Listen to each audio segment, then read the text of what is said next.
சத்யம், தயா, தபஹ, சௌச்சம், திதிக்ஷேக்ஷா, சமஹ, தமஹ. சத்தியம் உண்மை பேசுதல். சத்தியம் பூதஹிதம் புரோக்தம்னு சொல்லுவார்கள். உண்மை பேசணும், எல்லாருக்கும் பிடிக்கிற உண்மையாக பேசணும், யாருக்கும் பிடிக்காம பேசக்கூடாது. ஒருத்தர் மனசு புண்படுத்துகிற அளவுக்கு உண்மையை சொல்லக்கூடாது, ஏற்றுக்கிற அளவுக்கு சொல்ல வேண்டும். தயா, எல்லா ஜீவராசிகளிடத்திலும் இரக்கம் வேணும். தபஹா, நம்ம நாமே வரித்து கொண்டு தவம் செய்யக்கூடிய பொறுமை நமக்கு வேணும்.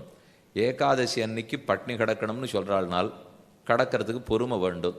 அன்னைக்கு பார்த்து தலை சுப்புறாப்பில் இருக்குது, வயரெல்லாம் ரொம்ப அழற்சியாட்டம் இருக்குது, ஏதோ கண்ணு பஞ்சடைஞ்சு போய்ட்றாப்பில் இருக்குதுன்னு சாப்பிடக்கூடாது. மாதத்துக்கு 2 நாள், பட்சத்துக்கு ஒரு ஏகாதசி, அதுவே தபஸு தான். ஒரு நாள் நாம் பட்னி இருக்கிறோம்னு சொன்னால் தவம். சௌச்சம், சௌச்சம்ங்கிறது தூய்மை. உடம்பை நன்னா தேத்தி தேய்ச்சி அலமிண்டு வரமே, அந்த தூய்மையை பற்றி மட்டும் சொல்லலை. அது ஒரு தடவைக்கு 2 தரம் குளித்தோம்னா தூய்மை வந்துடும். ஆனால் இவர் சொல்கிறது, மனசால் எதை நினைக்கிறோமோ அதையே வாயால் பேசணும், வாயால் எதை பேசியிருக்கோமோ அதையே செயலால் செய்யணும். இந்த 3 ஒன்றுபட்டு இருந்ததுன்னா அதைத்தான் தூய்மைங்கிறார். வெறும உடம்பு குளிச்சுட்டு வர்றதில்லை, நினச்சதை மட்டும் பேசணும். எதையோ நினச்சிட்டு எதையோ பேசக்கூடாது. எப்படியோ இருப்பேன்னு சொல்லிட்டு எப்படியோ நடந்து காட்டிடக்கூடாது. மனமும் மொழியும் மெய்யும் இந்த 3ம் ஒரே கோட்டில் இருக்குமானால் அதுதான் தூய்மை. திதிக்ஷா, திதிக்ஷா பொறுமை. 6 நம்மளை தூண்டிவிடத்தான் விடுவார்கள்.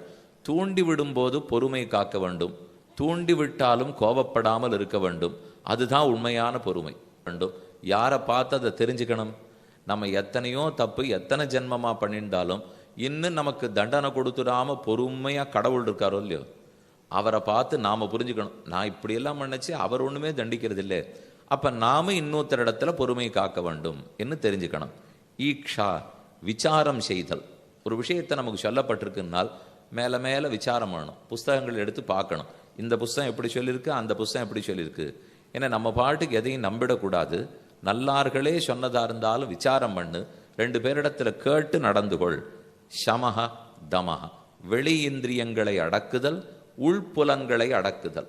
வெளிப்புலன்கள்ங்கிறது கண்ணு, காது, மூக்கு, அதெல்லாம் அடக்கிறதே கஷ்டம். அது கூட பண்ணலாம், கண்ணை கட்டியாக மூடினுட்டா ஒன்றும் தெரியாது, காதில் பஞ்சடைச்சு நோட்டோம்னா ஒன்றும் கேட்காது, பண்ணிவிடலாம்.